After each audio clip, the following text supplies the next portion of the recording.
I do want to talk about another politician, though, who gave a cracking first speech in the Senate yesterday. It was the Liberal Senator for South Australia, Kerrynne Liddle. We've spoken to her before. She's a Narenta woman who hails from Alice Springs, and in her speech she railed against Labor's plans to axe the cashless debit card, which has helped to protect some Indigenous communities.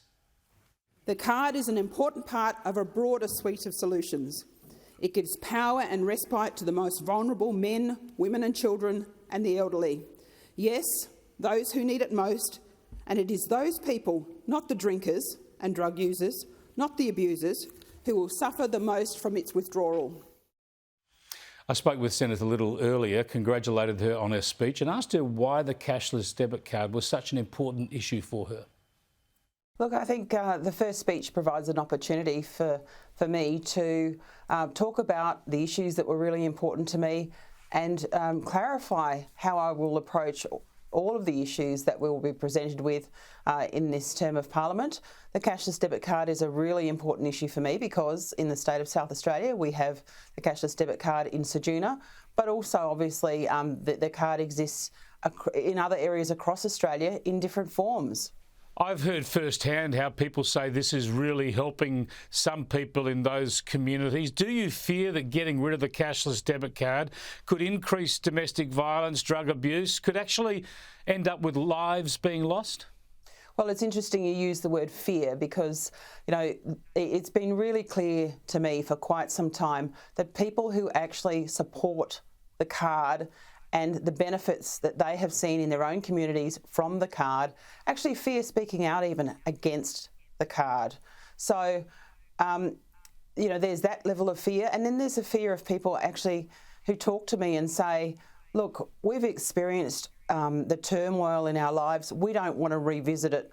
I think it's important to say, you know, the card is not intended to be a panacea, but it is an important part of the mix of things that can be done, actions that individuals can take in order to make sure there's food on the table and reduce the amount of the impact of violence and abuse that might be around them.